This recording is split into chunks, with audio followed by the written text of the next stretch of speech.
people. I mean, it's important for us to read books, for us to watch films, to learn about the lives of other people.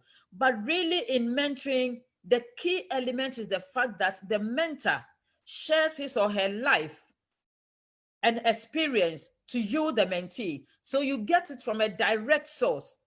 And that is very important. And then through mentoring, we are able to grow and groom them. So you are able to manage them and structure them and help them to develop within confines and, defined confines, to be able to take up leadership positions. And then you equip them with the tools of life.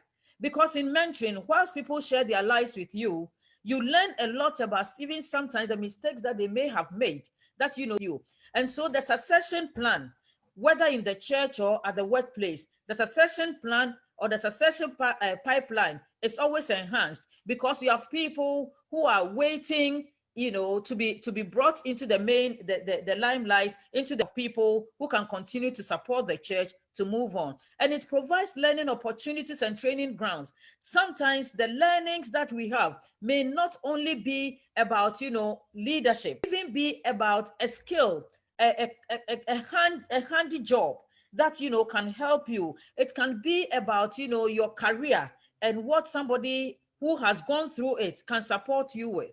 And it provides personal satisfaction, because if you're a mentor, one thing is that you get a satisfaction that you are helping somebody to also achieve. And so growth, organizational growth is assured, and then skill development is also enhanced. And it also provides networking opportunities. One key factor that supports career growth and will support church growth is when we have the right people networking. And it is one of the ways through which you can build a good a pool of network is through mentorship. And so it helps the church, and it helps, everyone who is involved. So this is important for us to understand who selects and recommends a mentor. Is it and we are saying that it is the mentee and the organization. That is when there is a third person involved. So let us look at how it is done. So the mentoring selection, first of all, there must be acceptance or identification of the gaps of the person. So you, the mentee, as we are talking right now, each one of you should know himself or herself. You should have an introspection if at this time you don't know who you are and what you want to be. Then please take time off and have that deep personal introspection and be able to identify what your gaps are, because this is where you are. This is where you want to be. Do you have all it takes to get to where you want to be? Or you have seen some gaps, and these gaps, when they are identified, you must accept that you have the gaps. So that is the first step that the mentee needs to do, because in mentor-mentee relationship, it's not just a wholesale kind of a relationship. It's not just about everything. It's about specific things that you need support from specific people. So the first thing is the acceptance or identification of the gaps that the mentee requires support on. The second is that when the mentee has identified his gap, then there is, so here we are looking at the church, because the church is organizing this. When the mentors, there should be a kind of a pool of mentees and the kind of gaps that each of them may bring on board. The church should also have a pool of senior people who have certain strengths, certain key elements about them and about the way that they have gone through life, their leadership and their experience, etc. The key things on the key strengths that these people have must also is that now we know the gaps of these young ones. We know the strengths, the key elements that we have in the church. Now, we proceed at this point to match the strength with the gaps that people have. And when we are doing, assume what I need is how to build my leadership skills. And there is a mentor who can be, whose strength is leadership, effective leadership.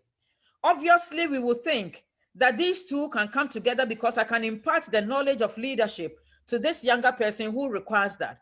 But having said that, it's also important that in pairing them, the virtues that the mentor should espouse are very, very important because they go to complement the technical or professional skills that the person have.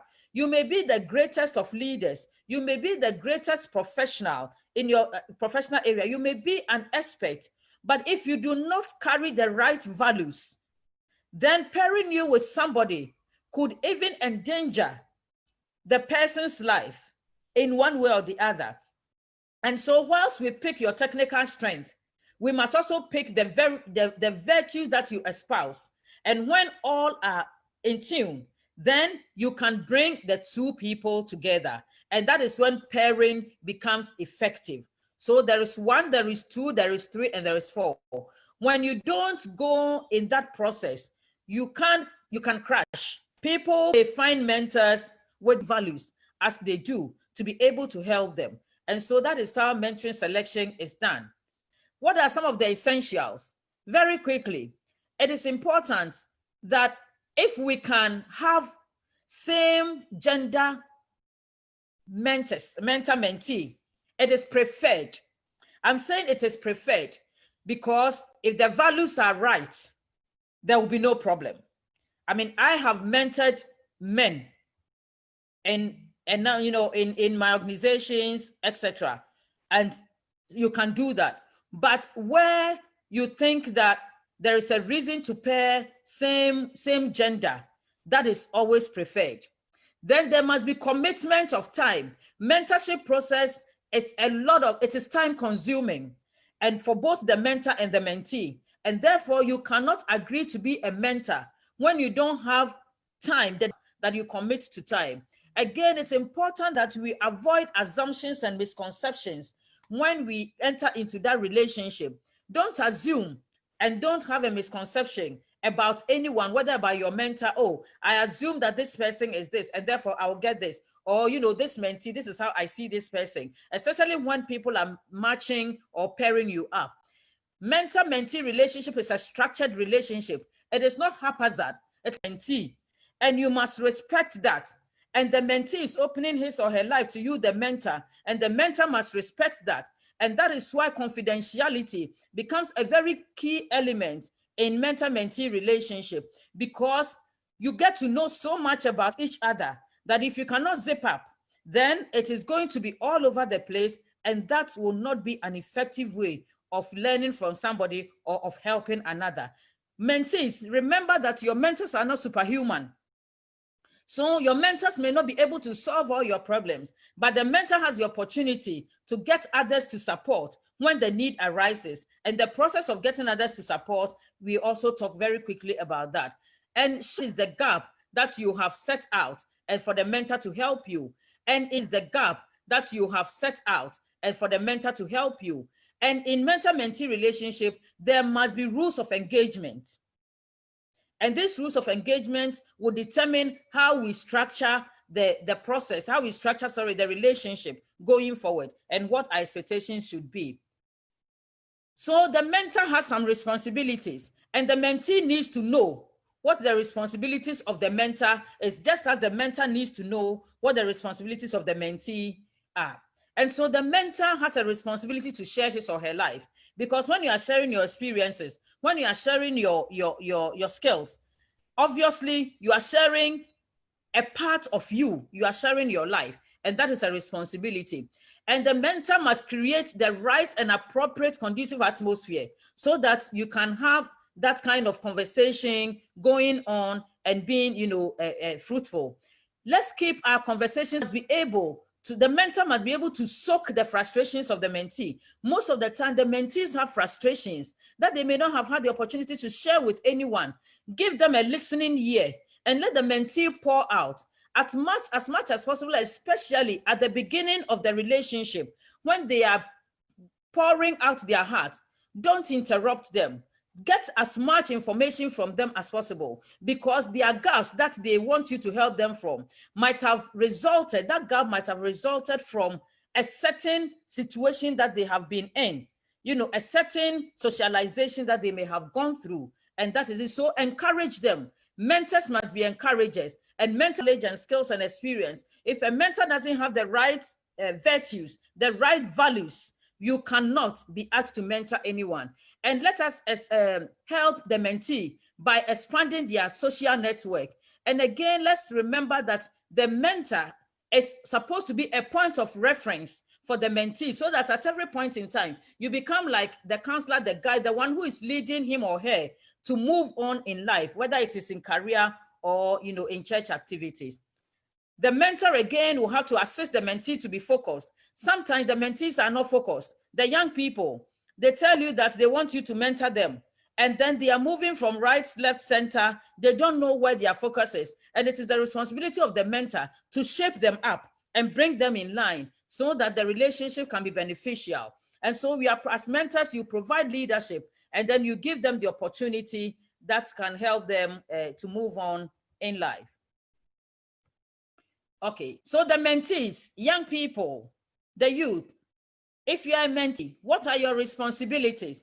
Confidentiality, we can't, we will have to say it and say it and say it, because there are times that when the senior person has age today, and then it becomes your conversation among your friends, in your family, and in all sorts of places. A mentee has a responsibility to ensure confidentiality, and a mentee must be committed to all appointments. You cannot agree with your mentor that at this time, 5 o'clock to 5:30, we are meeting, and then you decide when it's 5 o'clock, you just, don't appear. That is not right, and that can be a reason for terminating this kind of relationship. A mentee must be aware and not give false clues. Don't tell false stories about yourself. Be yourself. That is why you need help, and you need to be yourself so that the help can come. Otherwise, when you cover up you, and you need to be genuine with a kind of ability is to grow yourself, and now you are able to get somebody to help you. Make sure that you are giving all the respect that the mentor needs, because the fact that you have come into that relationship and now you can share your lives together does not mean you have become the same as the person, and for that reason you will start showing disrespect to the mentor. That is not right. And so the mentee, you need to also appreciate the fact that the mentor, as we said, is not superhuman. And so if you should ask the mentor something and he or she is not able to provide an immediate answer, it doesn't mean that the mentor does not know what he or she is about. Then the third party in this whole relationship, as we said, is the organization, which from both the mentor and the mentee, because the church has actually paired the two people. And so you need to seek feedback from each one of them at different times so that you know whether it is on course or not, and observe the relationship, because that can support you with the feedback. If it's about the two of them are in the church, they come to church, just observe how they get along. Observe how, they talk to each other, and you'll be able to know whether the whole relationship is going on well or not.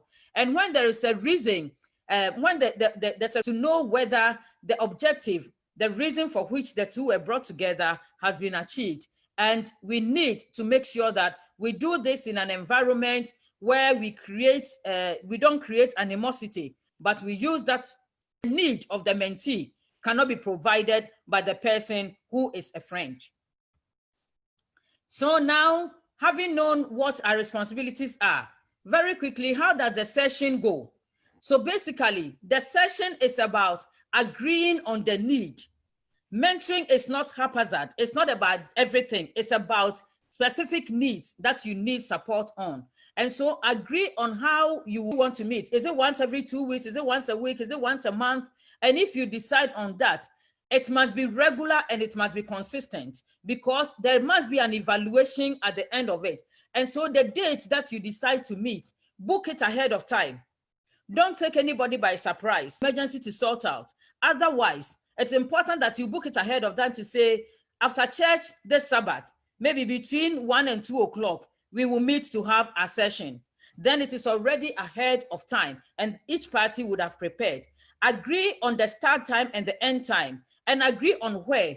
Where is important, whether you want to do it virtual or physical. Now virtual has become the in thing. You can still do it. And I was telling the other elders that, have very fruitful sessions. We do it virtual. If it has to be physical, It is also very great because you are able to observe other things, observe the body language of each other, and you're able to determine whether the person is getting the best out of you, whether the person is, listening and all that. And so that is important. But agree that it should not be overly private, so that the two of you, mentor-mentee, you go and hide in a certain little corner, and especially when it is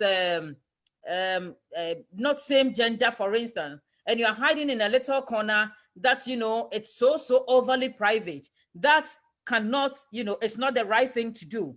But at the same time, don't sit in public where everybody is running around every time, and then that is when you're having conversations. Because like we said, some of the conversation can be so confidential, can be so private. And so you need an actor discussing at every meeting. So when you finish one meeting today and you want to meet in the next 2 weeks or the next month, agree on what you want to discuss in the next month. If immediately that is not available, in the call before that next meeting, you should have shared what you want to discuss, so that each party can read and prepare and then come back. And so both parties need to ensure that they are privy to whatever they want to do the next time. And then when you go into it, everyone should show that interest, and the expectation should be clarified. So in a typical session, structure it in this way, where you have the opening, you start sharing, you get the attention part of your discussion, and then questions are asked. The mentee can ask questions, the mentor can ask questions, and then when you see that you are all on the same path, you may want to repeat that same topic again if you think that it hasn't really gotten the benefit that you want. But at the end of it, you close it with suggestions, with questions, with contributions, and then you decide on what to do, going forward. If there are any actions that you want the mentee, for instance, if the person wants you to help him or her with public speaking, for instance, you should be able to give certain assignments where sometimes the person is put, before people to speak. And whilst doing that, you're observing whether what you are teaching him or her actually has, taken root. If then you give comments afterwards in your session, you give feedback, and then you are able to carry on. And then in delivery, for the mentor, for the mentee, when you are delivering be your natural self. There is no point pretending. I mean, if you want to pretend anywhere, not with your mentor. A mentee doesn't need to pretend, and a mentor doesn't also need to feel that, to behave in a way that makes the younger person feel that you never went through any problem. You never faulted anywhere. Where you faulted, and you think that it's a good lesson for that mentee to know, so that they don't do the same or make the same mistake. It's important that we share all that. And so in terms of the watch outs, the mentor should not discourage, but rather promote, the positive emotions of the mentee. And the mentor should also not skip appointments. The fact that you are helping him in or her in is the fact of, integrity, conscientiousness, time management, and all that. And so if you keep missing appointments, the mentee may not, be able to follow the right steps. And then it's important that, when a mentee chooses you, I want the mentees to understand that the time that you meet with your mentor is not a gossip time. And the mentors should also not use that opportunity to use the mentees as a kind of shield, to create barriers with other people or to create conflict with other people. You must make sure that we are interacting in a more positive way. Again, mentor-mentee relationship is not a master-servant relationship. And so intimidation, tension, and, those kind of things should also be avoided. And as a mentee, you are not going into that relationship to fight the mentor's battles for him or for her. So if the mentor, for some reason, has a certain problem with another person, as a mentee, it is not your responsibility to go do the fighting on behalf of your mentor. And I've seen this happen a number of times when the mentees feel that they have soaked themselves so much into the mentor that they fight their battles for them. Please, that is not the reason the two of you are engaging. And the question as to whether mentor-mentee relationship is an ending, no, there is an end to it. Even when everything is going right, you always will give it for 6 months, or you are doing it for 3 months. That period, when everything has gone on well, it must end.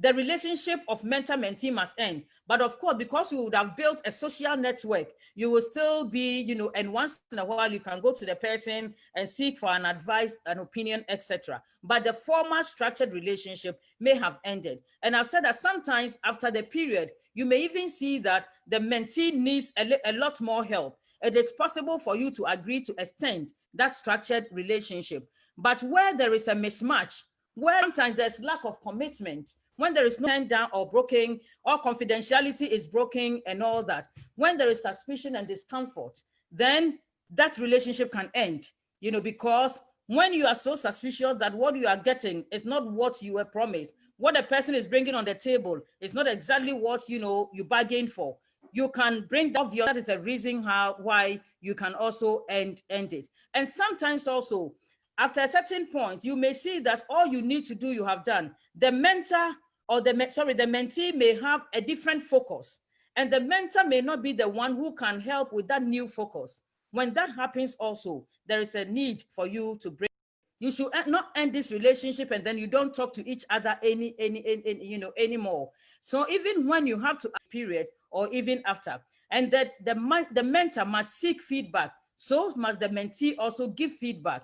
And it must come that we want. We have said it as we are going along. We are expecting growth and development. We are expecting empowerment. And we are also expecting some fulfillment by giving back.